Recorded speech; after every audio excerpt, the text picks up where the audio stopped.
Hi everyone, welcome back to Shinu's Taste Buds.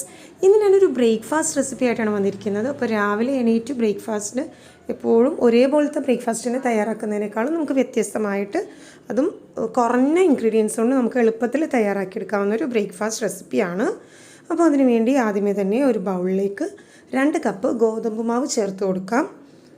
ഇതിൽ ഒരുപാട് ഇൻഗ്രീഡിയൻസിൻ്റെ ആവശ്യമൊന്നുമില്ല. അതുപോലെ തന്നെ നല്ല ഹെൽത്തി ആയിട്ടുള്ളൊരു ബ്രേക്ക്ഫാസ്റ്റ് റെസിപ്പി കൂടിയാണ്.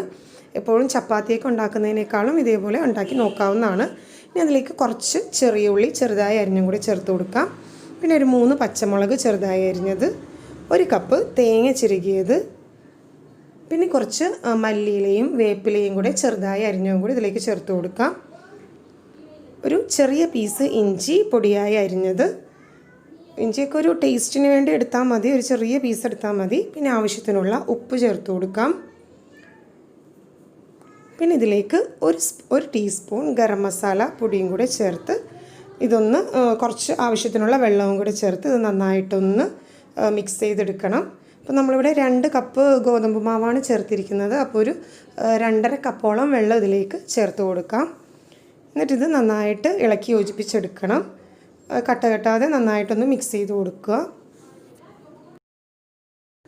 അപ്പോൾ ഇതിന് മുമ്പ് ഞാൻ റേഷൻ മട്ട അരി കൊണ്ട് തയ്യാറാക്കുന്ന ഒരു ബ്രേക്ക്ഫാസ്റ്റ് റെസിപ്പി കൂടെ ചെയ്തിട്ടുണ്ടായിരുന്നു. അപ്പോൾ അത് കണ്ടിട്ടില്ലാത്തവർ അതും കൂടെ കാണുക. അപ്പോൾ ഇതിലേക്ക് ആവശ്യത്തിനുള്ള വെള്ളം ഒഴിച്ച് നല്ല തിക്കായിട്ടുള്ളൊരു ബാറ്റർ തയ്യാറാക്കണം. ഒരുപാട് വെള്ളം ഒഴിച്ച് ലൂസ് ആവരുത്. കാര്യം നമുക്ക് ഈ ഉള്ളിയും പച്ചമുളകൊക്കെ ചേർത്തിരിക്കുന്നതുകൊണ്ട് തന്നെ ഈ ഒരു തിക്ക് കൺസിസ്റ്റൻസിയിൽ വേണം ഈ ബാറ്റർ തയ്യാറാക്കി എടുക്കാനായിട്ട്. അപ്പോൾ ഒരുപാട് വെള്ളം ചേർത്ത് ലൂസായി പോകരുത്. ഏകദേശം ഒരു 2.5 കപ്പ് 2 കപ്പും ഗോതമ്പ് മാവാണ് എടുക്കുന്നതെങ്കിൽ 2.5 കപ്പ് വെള്ളം ചേർത്താൽ മതിയാവും ഇതിലേക്ക്. അപ്പോൾ അത് ചേർത്ത് ഈ ഒരു പാകത്തിന് മിക്സ് ചെയ്തെടുക്കുക. ഒരുപാട് ലൂസാവാതെ ആവശ്യത്തിന് തിക്ക് കൺസിസ്റ്റൻസിയിൽ വേണം ഇത് തയ്യാറാക്കി എടുക്കാനായിട്ട്. അപ്പോൾ ഈ ഒരു പാകത്തിന് മാവ് മിക്സ് ചെയ്തെടുക്കുക. ഇനി ഒരു ദോശച്ചട്ടി അല്ലെങ്കിൽ ഒരു നോൺ സ്റ്റിക്ക് പാൻ അടുപ്പിൽ വെച്ച് ഒന്ന് നന്നായിട്ട് ചൂടായതിന് ശേഷം അതിലേക്ക് നമുക്ക് ഈ ബാറ്റർ ഒഴിച്ചു കൊടുക്കാം. ഞാനിവിടെ ഒരു 1.5 തവിയോളം ഇതിലേക്ക് ഒഴിച്ച് കൊടുക്കുന്നുണ്ട്. എന്നിട്ടിത് ചെറുതായിട്ടൊന്ന് പരത്തിയെടുക്കുക. ഒരുപാട് തിന്നാക്കി എടുക്കേണ്ട ആവശ്യമില്ല. കാര്യം ഞാൻ നേരത്തെ പറഞ്ഞല്ലോ, ഉള്ളിയും തേങ്ങയൊക്കെ ചേർത്തിരിക്കുന്നതുകൊണ്ട് തന്നെ തീരെ തിന്നായിട്ട് എടുക്കാതിരിക്കുന്നതായിരിക്കും നല്ലത്. കുറച്ച് തിക്ക് കൺസിസ്റ്റൻസിയിൽ വേണം ദോശ പരത്തി കൊടുക്കാനായിട്ടാണെങ്കിലും. അപ്പോൾ ഇതിലേക്ക് കുറച്ച് എണ്ണയും കൂടെ ഒഴിച്ചതിന് ശേഷം മൂടി വെച്ചൊന്ന് വേവിച്ചെടുക്കാം. അപ്പോൾ ഇതിൽ വെളിച്ചെണ്ണ യൂസ് ചെയ്യുന്നതായിരിക്കും കൂടുതൽ ടേസ്റ്റ്.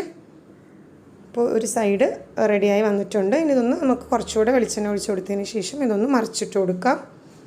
അങ്ങനെ 2 സൈഡും നല്ല ഗോൾഡൻ ബ്രൗൺ കളർ ആവുന്നത് വരെ നന്നായിട്ടൊന്ന് ഫ്രൈ ചെയ്തെടുക്കാം. അപ്പോൾ ഇതിന് വേറെ കറികളുടെ ഒന്നും ആവശ്യമില്ല. കാര്യം ആവശ്യത്തിനുള്ള എരിവൊക്കെ നമ്മൾ പച്ചമുളകൊക്കെ ചേർക്കുന്നതുകൊണ്ട് തന്നെ ആവശ്യത്തിനുള്ള എരിവൊക്കെ ഇതിലുണ്ടാവും.